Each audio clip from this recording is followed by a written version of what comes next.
Assalamualaikum everyone, this is Sumaya Bithi. Welcome to my new vlog. ওই আমার একটা ছোটোখাটো পিম্পল হয়েছিল, লাস্ট ব্লগটা আমি এন্ড করেছিলাম হচ্ছে এই জায়গায় যে মেহেদি লাগানো, মেহেদি লাস্ট মোমেন্টে। আর এখানে আমরা ঘুমানোর প্রিপারেশন নিচ্ছি অ্যান্ড ওরা দুইজন সাইডে একটু গসিপ করছিল। আর এখানে আমি একটু মেডিসিন লাগায় রাখছিলাম পিম্পলটা যেন মেইন ফাংশনের আগেই যেন ফিনিশ হয়ে যায়। এই জন্য এটা হচ্ছে তারপরের দিন সকালবেলা আমি মাত্র ঘুম থেকে উঠছি, তারপর বাসায় চলে আসছি কারণ ফ্রেশ হয়ে রেডি হতে হবে। একটু পরেই আবার হলুদের জন্য আবার ছেলেদের বাসায় যেতে হবে, আরও অনেকগুলো ফাংশন একসাথে। তো এটার জন্য আমি বাসায় এসে লেন্সটা পরে জাস্ট ক্যামেরা সেট আপ করার ট্রাই করতেছিলাম। এখানে হচ্ছে আমার ফেস, তারপর একটুখানি মেকআপ করে নিলাম। যেহেতু হলুদের জন্য একটুখানি ব্রাইট কাইন্ড অফ মেকআপ করা যায় বা একটু গর্জিয়াস মেকআপ করলে খুব বেশি আহামরি কোনো ইফেক্ট পড়ে না। সো আমি ট্রাই করছিলাম একটু glowy gorgeous I look create করার। এখানে আমি একটু শিমারি আই লুক ক্রিয়েট করেছি।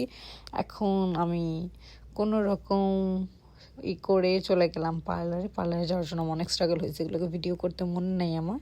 তো এখানে গিয়ে আমি জাস্ট শাড়ি পরার জন্য গিয়েছিলাম।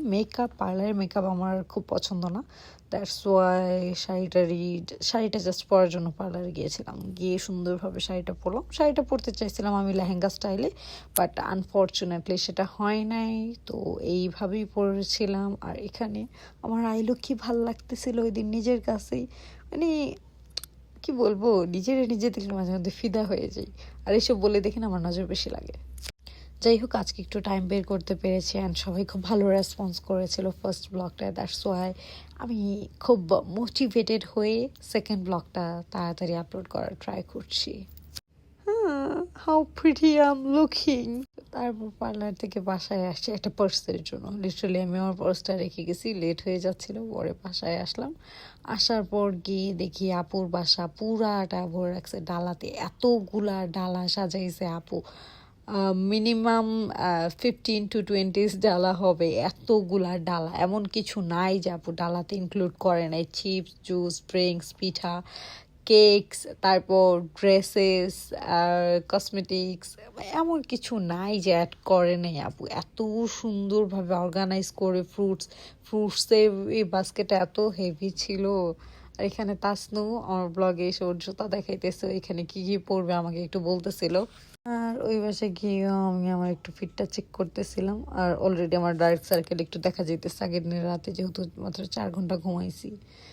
ফেস এমনই লাগবে স্বাভাবিক। কি দেখি মাত্র আমার কাজিনরা রেডি হয়ে গেছে অলমোস্ট, বাট স্টিল ওয়েট করতে হচ্ছে কারণ সবাই এখনও পুরোপুরি রেডি হয় নাই। আমাদের যাওয়ার কথা ছিল 3টা বাজে, আমরা রওনা দিছি হচ্ছে 6টায়। আর আমি এখানে সবচাইতে হালকা ডালাটা নিয়েছি কারণ প্রত্যেকটা ডালা এত বেশি হেভি, এই ডালাগুলো নিলে মনে হয় হাত ছিঁড়ে পড়ে যাবে এরকম সিচুয়েশন। তো এটার জন্য আমি একদম সবচাইতে হালকা যে ডালাটা, ওই ডালাটা নিয়েছি, মেহেদির ডালাটা। এটাও নিতে জ্যামে বসে থাকতে থাকতে আমার হাতটা ধরে গেছে। ছেলে পক্ষের বাসা যেহেতু ধানমন্ডিতে, তো ডেমরা থেকে ধানমন্ডি তো একটা হিউজ রোড, আর জ্যাম পড়লে তো হয়েছে। আর এখানে আমাদের সবগুলারে অনেক প্রিটি লাগতেছে, মাশাল্লাহ। আর সেই পার্স যেটা আমি আড়ং থেকে নিয়েছিলাম, এই পার্সটা আমার এত ফেভারিট, বাট আনফর্চুনেটলি আর এই চুড়িগুলো এত কিউট, সব কিছু এত বেশি গিফট, সবগুলা গিফটেড আর এত বেশি প্রিটি, মানে নিজে কমপ্লিমেন্ট দেওয়া থেকে আটকে রাখতে পারতেছে না, লিটারালি আটকে রাখতে পারতেছে না। ওই দিনের লুকটা আমার কাছে কেন যেন অনেক বেশি ভাল লাগতেছিল। সবাইকে এত বেশি প্রিটি লাগতেছিল। এখানে ওতেই সামনে বসছে, আর ওর হাজবেন্ড ওর সামনে দিয়ে নিজে গিয়ে পিছনে বসছে, কত কিউট ছিল এই জিনিসটা। যাই হোক, ডিস্টেন্সটা যেহেতু অনেক, আর ওই দিনই একটুখানি ঝামেলার আভাস আমরা পাইছিলাম। বাংলাদেশের সিচুয়েশন তো খুব বেশি ভালো না, বাট স্টিল ভাবছিলাম জ্যাম পড়বে, তাও কমই জ্যাম পড়ছে। এখানে ট্রেন যাচ্ছিল কারওয়ান বাজার, এখানে অনেকক্ষণ জ্যামে ছিলাম আমরা। আর এখানে দেখি কি বাস্কেটটার মধ্যে কে জানি ড্রাগন ফ্রুটটা কেটে রাখছে। আর এখানে চলে আসছি, আর এখানে এত সুন্দরভাবে ওরা মিউজিক করে এত সুন্দর মিউজিক প্লে করে আমাদের ওয়েলকাম করতেছিল। ওই মিউজিকগুলো দিলে এখন আবার মানে সাউন্ড কোয়ালিটি নষ্ট হয়ে যাবে। আর ওরা এত কিউট একটা গিফট হ্যাম্পার দিছে আমাদের সবাইকে, ছেলেদের জন্য আলাদা গিফট হ্যাম্পার, মেয়েদের জন্য আলাদা গিফট হ্যাম্পার। আর এখানে আমরা যে ডালাগুলো নিয়ে আসছিলাম, এই প্রত্যেকটা ডালা এখানে সুন্দরভাবে সাজাচ্ছিল। আর এই যে ওদের কিউট পাউচটার মধ্যে লিপ বাম, একটা রিং। এই ওয়েট, আমার পাউচটা কোথায় যেন রাখছিলাম, মনে পড়তেছে না। হ্যাঁ, এখানে আমার প্রিটি এনাদের কাজিনস, সবাই এত কিউট, আর সাজার পর সবাইকে এত বেশি সুন্দর লাগতেছিল। এইখানে আমাদের অবস্থা খারাপ, কারণ আমরা 2 ঘন্টা জ্যামে বসে থেকে গেছি, সবার হাত পা ব্যথা হয়ে গেছে বসে থাকতে থাকতে। এগেইন আমি আমার আই লুকের কথা বলছি, কত প্রিটি লাগতেছে। ওই দিন আমি কাট ক্রিস আই লুকটা করেছিলাম। এখানে আমাদের রাকিব ভাইয়া বেচারা রোডে ছিল, রোডে থেকে করে গাড়িতে উঠাই নিয়ে আসছি আমরা সবাই। যে বেচারা বাসায় যেতে চাইছিল, বাট লেট হয়ে যাবে দেখে আমরা কেউ ভাইয়াকে বাসায় যেতে দেই নাই। তো এখানে সবাইকে সুন্দরভাবে ওয়েলকাম ড্রিঙ্ক সার্ভ করা হয়েছিল। আর এখানে আমরা বসে বসে শুট দেখতেছিলাম। তারপর সবার অনেক বেশি ক্ষুধা লাগছিল। এটা ছিল আমাদের ভাগ্নির জামাই। এন্ট্রিটা কোথায়? এন্ট্রিটা মেবি মিস হয়ে গেছে। ও না, ওইটা আমি পিকচার তুলতেছিল। এই হচ্ছে এন্ট্রি।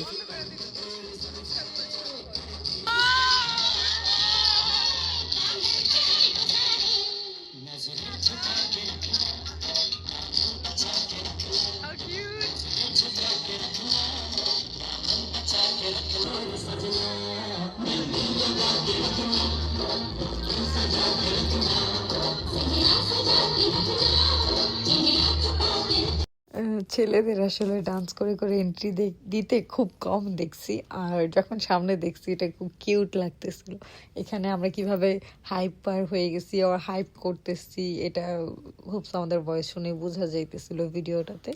আর এখানে একটা বেবি ছিল, কিউট বেবি, কি হয় আই ডোন্ট নো, বাট ওদের সেট আপটা সিম্পলের মধ্যে খুব কিউট ছিল। দেন আমরা সবাই ওনাকে হলুদ দিলাম। হলুদ দেওয়ার পর এখানে আমরা মোরগ পোলা হবে যে খাওয়া দাওয়া করছি। খাওয়া দাওয়ার পর এখন আমরা বাসায় ব্যাক করতেছি। ব্যাক করার টাইমে একটু জ্যাম পাইছি। এই জ্যাম ক্রস করে আমরা চলে আসছি সেন্টারে, কারণ একটা ফাংশন অ্যাটেন্ড করতে গিয়ে আমাদের আরেকটা ফাংশন মিস হয়ে যাবে।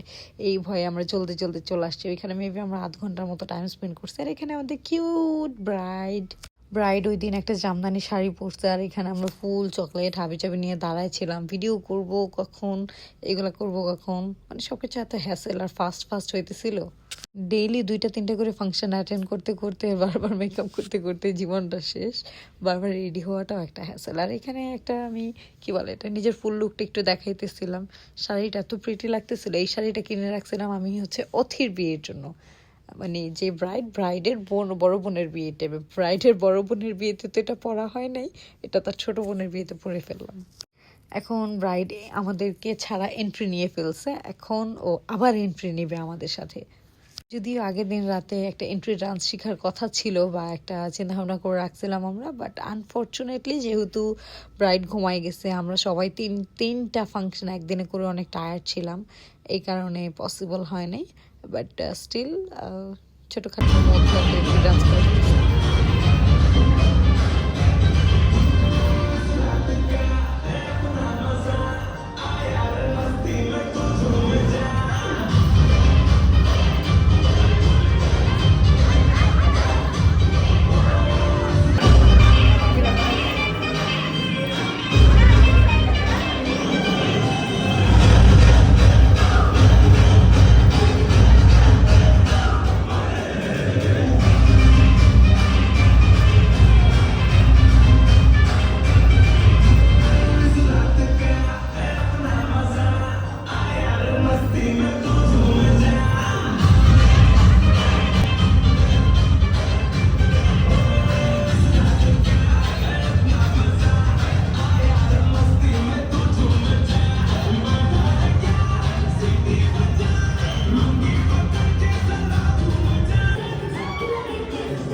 এই ছিল আমাদের এন্ট্রি ডান্স, হলুদের ব্রাইড। তারপর হলুদে খুব বেশি আহামরি কিছু করি নাই। ওইখানে পিকচার টিকচার তুলে দেন। রাত তো অনেক হয়ে গেছিলো, আর যেহেতু আগের দিন রাতেও ঘুম হয় নাই, আজকে সারাদিনও মানে যেদিন হলুদ ছিল ওই দিনও খুব প্যারা গেছে, তো বাসায় চলে আসছে। বাসায় এসে ঘুম দেব, আর আমার এখানে ফেসের অবস্থা কি টায়ার্ড, লাইক আমার চোখ দুইটা আমি ধৈরাও খুলে রাখতে পারতেছি না। এই যেটা আবার দেখাইতেছি ক্যামেরার মধ্যে, আমি ধৈরাও খুলে রাখতে পারতেছি না। চোখ টোক খুবই মানে ঘুমে একদম বন্ধ হয়ে যেতেছিল, লিটারালি চোখ বন্ধ হয়ে যেতেছিল আমার। এটা ছিল তারপরের দিন। ওই দিন তো আরও সকালে উঠতে হয়েছে, কারণ তাড়াতাড়ি ফাংশনে যেতে হবে 1টার দিকেই। আর এখানে আমার মেহেদি কালারটা একটু ডার্ক হয়ে গেছে, তো এটা নিয়ে আমি একটু খুশি ছিলাম। সাথে আমার পিম্পলটাও একটু ডার্ক হয়ে গেছে। তো পরের দিন আমি কী লুক নিব খুবই কনফিউজড ছিলাম, এটা নিয়ে একটু ভাবতেছিলাম। আর ওই দিন আমি শাড়ি পরবো, যদিও শাড়ি পরার প্ল্যান ছিল 2 দিন 2টা স্টাইলে, কিন্তু 3 দিন শাড়ি পরে ফেলছি। পরের দিন আই লুকটাও আমার কাছে এত ভাল লাগতেছিল, একদম পিঙ্কিশ পিঙ্কিশ একটা আই লুক, আর আমি একদম সফট কালার একটা লেন্স পরছি। আর এখানে আমি এগেইন অ্যানাদার শুজ ওপেনিং করতেছি। আমি এগুলো সব কিনে রাখছিলাম, শপিং ভিডিওসগুলো, স্যালনের ভিডিওসগুলো আমি পুরোপুরি আপলোড করি নাই এখনও, ভাবলাম বিয়েগুলো আগে করে ফেলি। Look at my pretty shoes.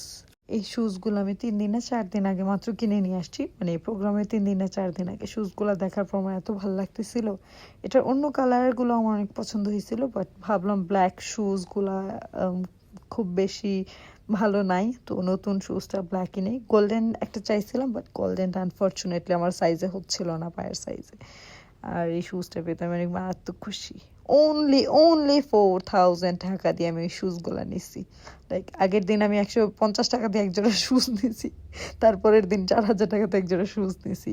আর এখানে আমি আমার ফেভারিট ক্লাচটা ওপেনিং করতেছিলাম, ক্যামেরাটা সেট করে নাচতেছিলাম, কারণ ইটস মাই ফেভারিট ক্লাচ। আর আগের দিন যে ক্লাচটা পড়ছিলাম আড়ং থেকে ভ্যাট সহ 3500 টাকা পড়ছিল এই ক্লাচটা। অনেকেই আমাকে ইনবক্সে জিজ্ঞেস করছো পিকচারগুলো আপলোড করার পর, দ্যাটস ওয়াই ব্লগে এটা মেনশন করে দিলাম। ডোন্ট থিঙ্ক যে আমি ফুটানি করতেছি এরকম কিছু। তারপর এই ক্লাচটা আমার মোস্ট ফেভারিট। আর এটার মতো ক্লাচ আমি মানে খুব বেশি পাই নাই। ইনফ্যাক্ট যেদিন পছন্দ হয়েছিল তারপরেও কয়েকটা শপে খুঁজে আমি এই সেম ক্লাচটা কোথাও পাই নাই। আর এখানে কিছু রোজেস, শুধু এটাই না, রোজেস, বাঞ্চ অফ রোজেস নিয়ে আসছিলাম আমি, তো ওইটা নিয়ে আমি একটু পিকচার ক্লিক করতেছিলাম। দেন এখানে আমি আমার একটা ফেভারিট শাড়ি পরেছি। এই শাড়িটা কিনে আমি যে পরিমাণ ঠকছি, আল্লাহ, মনে পড়লে আমার কান্না চলে আসে। লিটারেলি যে পরিমাণ দাম, তার 3 ডবল দাম দিয়ে আমি এই শাড়িগুলা নিয়ে আসছি। ওইটা আমি নতুন বের হয়েছিল, বাট আনফর্চুনেটলি আমি পরি নাই। আর এখানে আমি আমার হেয়ার স্টাইলটা দেখাইতেছি, আমি নিজে নিজে একা এই হেয়ার স্টাইলটা করছি। সামনে হেয়ারটা খুব সুন্দরভাবে সেট করছিলাম, বাট আমি তাড়াহুড়ায় হেয়ার স্প্রে করতে ভুলে গেছি, তো হেয়ার সেটিংটা নষ্ট হয়ে গেছে। বাট ব্যাকে যেই ফ্লাওয়ারের খোপাটা করছিলাম ওইটা অনেক বেশি ভালো লাগতেছিল নিজের কাছে, একা করছি যদিও অনেক ভালো লাগতেছে। এই হেয়ার ইজ নাই। আমাদের কিউট ব্রাইডের অ্যানাদার লুক। ওই দিন আমাদের ব্রাইড আকলিমাস মেকওভার থেকে সাজছিল, ওই দিনের মেকওভারটা ওরে অনেক প্রিটি লাগতেছিল মাশাআল্লাহ। দেন এখানে আমরা খাওয়া দাওয়া করার জন্য বসছি। আমরা মেবি লাস্ট ব্যাচ ছিলাম, ওই দিন আমরা লেট করে গেছি, এত সাজুগুজু করতে করতে লেট হয়ে গেছে। আর এখানে শাড়ি সুন্দরভাবে পরছি, বাট খাওয়া দাওয়ার টাইমে কমফোর্টটাও ম্যাটার করে। আর ওইখানে গিয়ে আমরা খাওয়া দাওয়া স্টার্ট করে দিয়েছি, দাদা ছিল আর কি এগুলো নিয়ে। তারপর খাওয়া দাওয়া শেষ করে একটু ফটো ক্লিক করলাম, একটু ভিডিওস। আমার ওই দিন আনফর্চুনেট ফুল ক্লিপ একদমই নেওয়া হয়নি, শাড়ির ফুল ক্লিপটা একদমই নেওয়া হয়নি। নেক্সট যদি এদিন পরবো, যদি কোনো দিন পরি আর কি, তো ওই টাইমে সুন্দর করে ক্লিপ নিব ভিডিও। আর এখানে আমাদের ব্রাইড অন্যের জন্য ওর শ্বশুরবাড়ির জামাই সবাই এন্ট্রি নিয়ে ফেলছে, আর বাকি কিছু ক্লিপ আমি নেই বা নেওয়া হয় নাই সামহাও। হ্যাঁ, খুব বেশি টিডিওস করা হয়নি। ইনফ্যাক্ট গেট ধরা, হাত ধোয়ানো, জুতাচুরি এগুলো কোনো কিছুর মধ্যেই মানে ক্লিপ টিপ নাই আমার কাছে, তো অ্যাডও করতে পারলাম না। আর এখানে ফ্লাওয়ার বানটা আমার কাছে খুব ভালো লাগতেছিল, এটা নিয়ে একটু ফ্লেক্স করতেছিলাম। আর এখানে ওদের ব্রাইড আর গ্রুমের ফটোশুট চলতেছিল, কিউট লাগতেছিল দুজনকে, মাশাল্লাহ অনেক মানাইছে। সবাই মাশাল্লাহ বললো আমাদের নতুন ব্রাইড অ্যান্ড গ্রুমকে দেখে। আর এখানে ব্রাইড একটু শাই ফিল করতেছিল। লিটারেলি এত মানুষ, আমরা সব আত্মীয় স্বজন, ক্লোজ আত্মীয় স্বজন সবাই সামনে ছিলেন, তো একটু শাই ফিল করতেছিল। আর এখানে 4টা ক্যামেরাম্যান 4 ভাবে ইনস্ট্রাকশন দিচ্ছিল। আর এখানে আমাদের ব্রাইডের অর্নামেন্টস গুলো সবাই দেখছিল। Ignore those things. এটা হচ্ছে আমরা আমার ফুপি তারপর কাজিন সবাই মিলে ওকে একটু মানে ওর অর্নামেন্টস গুলো দেখতেছিল, কিউট কিউট, ওর সুন্দর লাগতেছিল অনেক বেশি। এখানে আমরা ওর কাছে ওর ফিলিংস জিজ্ঞেস করছিলাম যে 3 দিন 4 দিন ধরে এরকম অনবরত সাজগোজ কেমন লাগতেছে, এক্সপিরিয়েন্স কেমন, তো এগুলো রেসপন্স করতেছিল। তারপর এখানে এত হিল পড়ছি বসে বসে, আর এখানে একটা ছবি তোলা হইতেছিল, সামনে ক্যামেরাম্যান ছবি তুলতেছিল আর এখানে আমরা পোজ নিচ্ছিলাম। ওইখান থেকেও ক্লিক করা হইতেছে, এখান থেকেও ক্লিক করা হইতেছে, এই কারণে এই ক্লিপটা ব্লগে অ্যাড করে দিলাম। ওই দিনের ভিডিওটা এই পর্যন্তই ছিল, আর কোনো ক্লিপই নেইনি আমি, লিটারালি কোনো ক্লিপই নেইনি। এটা ছিল তারপরের দিন রিসেপশন লুক আর কি। রিসেপশনেও আমি একটা গ্লিটারি লুক ক্রিয়েট করছি, শুধু আইলাইনারটা একটু লং করে দিছি, একা একা সাজগোজ করে। ওই দিন আমার এত ভাল লাগতেছিল, আর বেশ প্রত্যেকটা ফাংশন ঘুরে ফিরে নাইট টাইমে চলে যাচ্ছিল, আর নাইট টাইমে যেহেতু একটুখানি গ্লোই গ্লোই লাগবে মেকআপটা, এটাই স্বাভাবিক। এই জন্য ওই দিন একটা গ্লিটারি আইসের লুক করে ফেলেছিলাম আমি। আর ওই দিন আমার কাছে অনেকগুলো ফ্লাওয়ার্স, ইনফ্যাক্ট আমি হাতের কালিরা কিনে নিয়ে আসছিলাম বড় বড় ফ্লাওয়ারের। ওই কালিরাগুলো একটা ফাংশনে আমি এগুলো পড়তে পারি নাই, কিন্তু ওভারঅল আই শ্যাডো দেন ড্রেস দেন ফ্লাওয়ারগুলো ম্যাচ করে ওই দিনে হেয়ারস্টাইলটাও নিজে নিজে করছি। এখানে একটা কিউট জিনিস, সেটা হচ্ছে যে স্টোনের একটা টিপ দিয়ে আমি এখানে নাকে লাগায় রাখছিলাম, এটা এত প্রিটি লাগতেছিল। Again my favourite perfume spray করতেছি, আমার রেডি অলমোস্ট ডান, আর আমি এখানে পারফিউমের স্মেল এনজয় করতেছিলাম। এটা স্মেল অনেক বেশি সুন্দর, লিটারালি ডিওরের পারফিউমের মতো এটা স্মেল, এই জন্য আমি এমন করতেছি। এটা স্মেল এত বেশি সুন্দর, আর হেয়ার স্টাইলটা ওই দিনও ভালো লাগতেছিল। বাঞ্চ অফ কিছু রোজেস আমি এখানে গানের পিছনে সুন্দরভাবে ইউপিন কিনে নিয়ে আসছিলাম, এগুলা দিয়ে করছি। একদিন কোপা করছি, 2 দিন চুলগুলা খোলা রাখছি, তো ভাবলাম আজকে একটু রূপাঞ্জল স্টাইল কিছু করি। আমি চাইছিলাম চুল বেনির মধ্যেও কিছু ফ্লাওয়ার অ্যাড করতে, পরে ভাবলাম একটু এক্সট্রা লাগবে, এই জন্য ব্রেডটা একদমই খোলা রাখছি। বাট ওই দিনের ড্রেসটা ফরচুনেটলি আমার কাছে এই নিউ ড্রেসটা ছিল। আমি ওই দিন জানতে পারছি, লাইক বিয়ের ফাংশনের দিন জানতে পারছি যে সবাই নাকি নতুন নতুন গাউন কিনে নিয়ে আসছে। I was like, oh you guys have already done this. আমি ভাবছি আমি হয়তো একা নতুন গাউন কিনে নিয়ে আসছি, পরে দেখি প্রত্যেকটা কাজের নতুন গাউন কিনে নিয়ে আসছে। আমি মানে বাকি ছিলাম, অজানা ছিলাম আর কি। পরে আমি যে নতুন গাউনটা যেটা ছিল আমার স্টকে ওইটা পরে ফেলছি, আর এটা সেন্টারের সামনে চলে আসছে। এটা লাইটিংটা এত বেশি প্রিটি, নোজ পিনটা এত বেশি ভালো লাগতেছিল নিজের কাছে। I look, dress, everything was literally perfect. আমার কাছে ফিল হইতেছিল পারফেক্ট, যদিও ড্রেসটা স্মল সাইজ বা মিডিয়াম সাইজটা লাগতো, এই পাকিস্তানি ড্রেসগুলো একটু লার্জ থাকে, তবুও এন্ড অফ দ্য মোমেন্টে আমি একটু অল্টার করা এটা পরছিলাম। বাট অল্টার করানোর পরেও খুব আহামরি যে কোনো ডিফারেন্স আসছে এরকম না। এটা নেকটা অনেক বেশি ডিপ ছিল, তো এটা তো কোনো কিছু পরা পসিবল না। বাট আমি ট্যাঙ্ক টপ ইউজ করে এটা, যেহেতু এন্ড অফ দ্য মোমেন্ট আমার কাছে কিছু করার নেই, এই জন্য ওই দিনে কাজ চালাই ফেলছি। Here is our pretty bride with a new look. দিনে এই লুকটা ওর বেস্ট ছিল, লিটারালি বেস্ট লুক, এত বেশি কিউট আর প্রিটি লাগতেছিল, একদম সফট গ্ল্যাম একটা লুক ছিল, অনেক বেশি প্রিটি লাগতেছিল মাশাআল্লাহ। আর ব্রাইড ওই দিন খুব বোর ফিল করছিল, বাট আমাদের সবাইকে দেখে ও অনেক বেশি হ্যাপি হয়ে গেছিল। বাট ওর ফটোশ্যুটটা অনেক ইম্পর্টেন্ট ছিল, তো সবাইকে হাই দিচ্ছিল, সবাইকে জিজ্ঞেস করতেছিল কেমন আছে এটা সেটা। আর এখানে ওই দিনও গাউন পরছিল, আর এখানে আমি সবাই মিলে আর কি কফি টফি এনজয় করতেছিল। আর আমি কিছু নেই কারণ খাবার খাবো, খাবার আগে কফি খেলে আমার খাবারের টেস্টটা নষ্ট হয়ে যাবে আর কি। এখানে ব্রেডটা আমি একটু লুজ করে দিছি, লুজ করার পর দেখি সবই খুলে গেছে, মানে ব্রেডটা পুরোপুরি খুলে গেছে। দেন এগেইন একটু ক্লিপ নিচ্ছিলাম নিজেদের, কি আর করবো, ফুডের জন্য ওয়েট করছিলাম। আমরা যত গেছি সবাই তাও গেছে এরকম না, অনেকগুলো গাড়ি গিয়েছিলাম, তো ফার্স্ট গাড়িটাই আমাদের ছিল, তো ওই গাড়ি দিয়ে আমরা তাড়াতাড়ি চলে গেছিলাম। তো যেহেতু একদম আগে আগে পৌঁছাই গেছি, কি আর করব, তাই এখানে ক্লিপ নিতেছিলাম। Again my pretty shoes and my ড্রেসটার সাথে আসলে আমার শুজটা একদমই ম্যাচিং হয় নাই, but still I was feeling like princess, কারণ হিলের সাইজটা একদম পারফেক্ট, অনেক বেশি সুন্দর। আর ড্রেসটা নতুন ছিল, লুকটা নতুন ছিল, সব কিছু মিলে আমার কাছে খুব ভালো লাগতেছিল। আর আই লুক এগুলো সব নিজে নিজে এত সুন্দরভাবে কিভাবে করে ফেলছি, আই ডোন্ট নো। তো দেন আমরা বসে পড়লাম, যখন ফ্যামিলি মেম্বার সবাই চলে আসছে, তারপর আমরা সবাই খাবার খাওয়ার জন্য গিয়ে বসছি। এখানে ফুডের জন্য ওয়েট করতেছিলাম। ওই দিন সন্ধ্যা টাইম ছিল, তো খুব বেশি ক্ষুধা লাগে নাই, আমাদের ফুড চলে আসছে। ফুড অপশনের মধ্যে ছিল কাচ্চি, রূপচাঁদা মাছ, তারপর এভেলেবেল যে আইটেমসগুলো থাকে কাবাব, চিকেন, বোরহানি, জর্দা, হাবি জাবি অনেক কিছু। তো ওইগুলো খাওয়া দাওয়া করার পর এখানে রেস্ট নিচ্ছিলাম। তারপর এখানে সবাই কফি এনজয় করতেছিলাম এগেইন। তারপর আমি কিছু ছোট ছোট ভিডিও ক্লিপ নিচ্ছিলাম। এগুলো হচ্ছে আমি অলরেডি রিল আপলোড করছি, সবাই দেখে ফেলছে অলরেডি। এই তো আমি অলরেডি ইটস বিন 20 মিনিটস যে ব্লগটা 3 দিনের ব্লগটা আমি একসাথে অ্যাড করে দিলাম, কারণ এটা আলাদা আলাদা করতে গেলে এটা আমার আপলোডই করা হবে না। Thank you so much everyone for watching this vlog. If you like this vlog, please like, comment and share. Bye bye. অন্য কোনো ব্লগে আবার দেখা হবে। টাটা।